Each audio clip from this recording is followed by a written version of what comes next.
Remakes have become a major trend in gaming, offering players the chance to revisit beloved classics with modern enhancements. When done right, a remake can elevate the original game, introducing better visuals, refined gameplay, and improved storytelling, while staying true to what made the original special. However, when handled poorly, a remake can fail spectacularly, either by missing the essence of the original, introducing game-breaking bugs, or feeling like a cheap cash grab. So today we're going to look at the best and worst video game remakes, those that set a new standard, and those that should have never been made. Let's take a look at what makes a great remake and what leads to a disastrous one.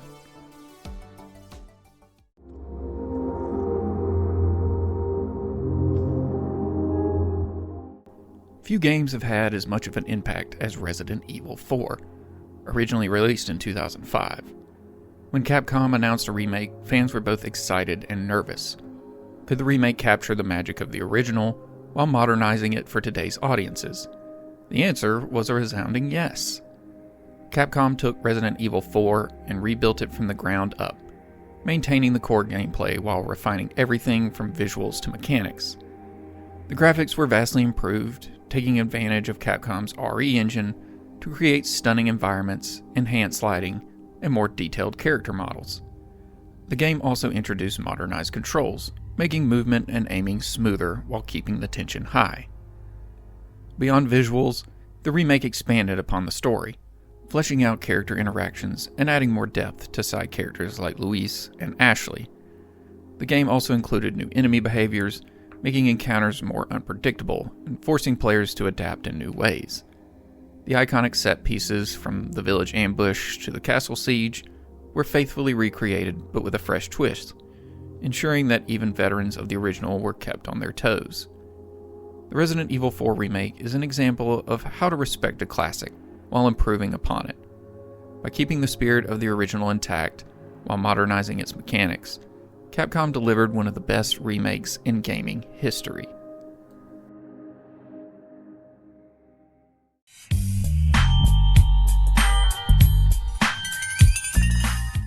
When Rockstar announced a remastered collection of Grand Theft Auto III, Vice City, and San Andreas, fans expected a polished update of 3 legendary games. Instead, they got one of the most embarrassingly botched remasters in recent memory.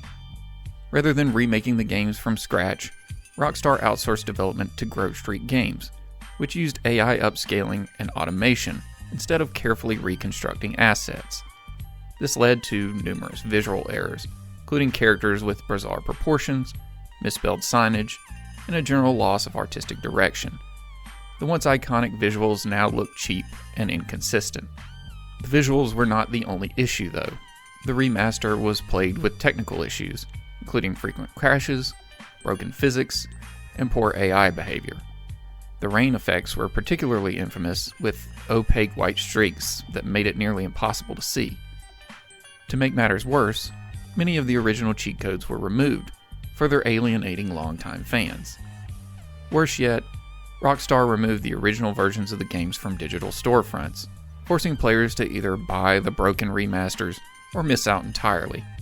The backlash was swift, leading to an apology from Rockstar and a promise of patches, though many of the issues still remain today.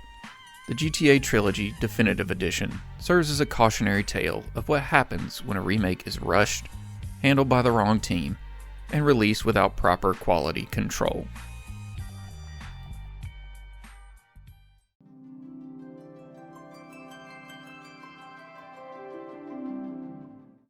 Few games have the legendary status of Final Fantasy VII, so when Square Enix announced a full remake, expectations were sky high. Rather than simply recreating the original in modern graphics, Square reinvented the experience, expanding the world, revamping the gameplay, and making bold narrative changes that kept even longtime fans guessing. Visually, the remake was stunning.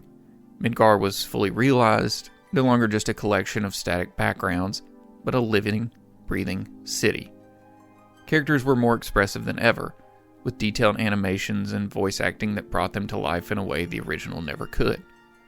The biggest change was the combat system. Instead of turn-based battles, Square introduced a hybrid real-time and tactical combat system, blending fast-paced action with strategic decision-making. This allowed for cinematic battles that felt both fresh and faithful to the original spirit. Beyond gameplay, the remake expanded on characters and lore, giving side characters more screen time and fleshing out aspects of the world that were previously underdeveloped. And of course, the bold changes to the narrative, particularly the inclusion of the mysterious whispers, left players debating and theorizing about what's to come in future installments. Final Fantasy VII Remake was not just a visual upgrade, it was a reimagining that breathed new life into a beloved classic.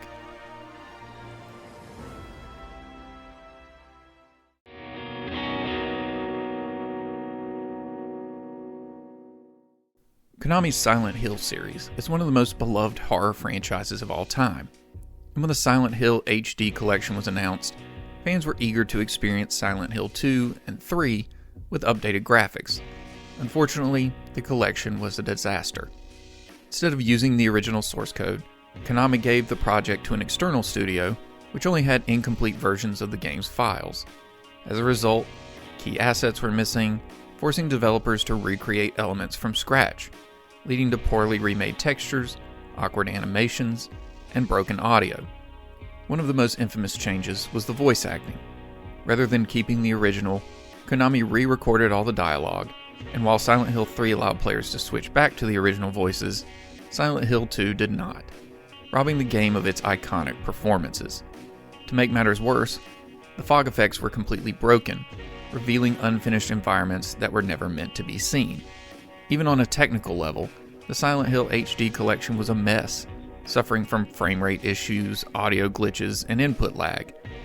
The collection was so poorly received that Konami eventually had to issue an apology, though they never properly fixed the issues. It remains one of the most disappointing remasters in gaming history.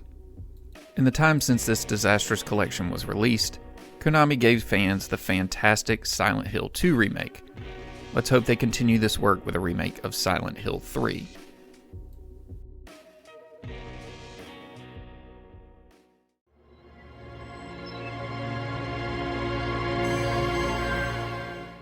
Sometimes, a remake doesn't need to change much, just perfect what's already there. Metroid Prime Remastered is a masterclass in this philosophy, taking a beloved classic and refining it for a modern audience, without sacrificing what made the original special. Originally released on the GameCube in 2002, Metroid Prime was already a masterpiece, blending first-person exploration with atmospheric storytelling. The remaster kept the core gameplay intact, but introduced completely redone visuals, enhanced lighting, and modernized controls.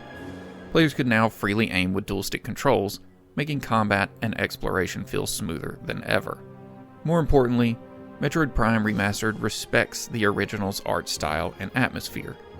The game didn't feel like an unnecessary overhaul, but rather a careful restoration that ensured new players and longtime fans alike could experience Metroid Prime at its absolute best.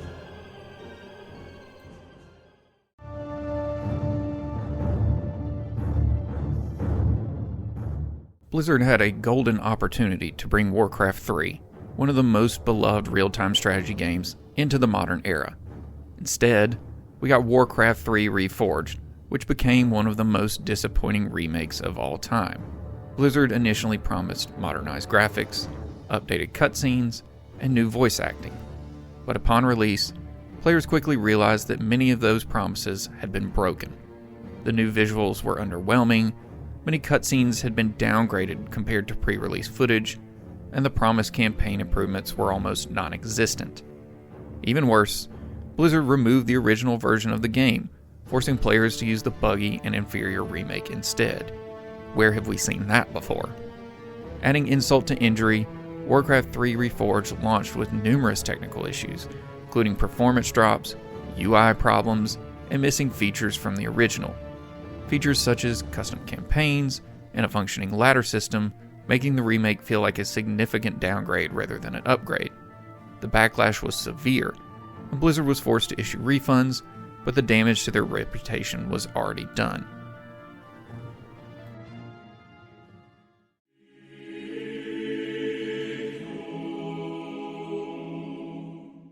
The Souls franchise has grown into one of the most influential gaming series of the past decade, and it all started with Demon's Souls on the PlayStation 3. When Bluepoint Games was tasked with remaking this cult classic, expectations were high, and they delivered in spectacular fashion.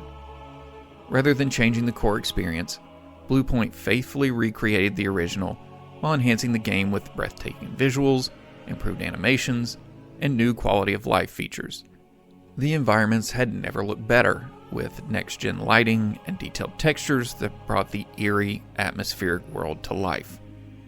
The remake also featured re-recorded soundtracks and updated sound effects, adding more depth to an already immersive experience.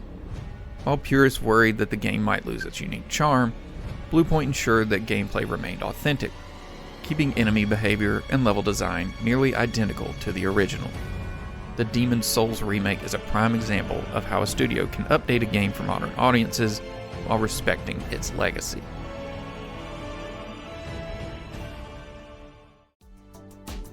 Remakes have the potential to be incredible love letters to classic games, but when handled poorly, they can ruin a beloved legacy. Which video game remake do you think is the best or the worst? Let me know down in the comments. Don't forget to like, subscribe, and hit that notification bell if you enjoy these videos and want more in the future. Thank you for watching as always, and I'll see you in the next one. I love you. Bye-bye.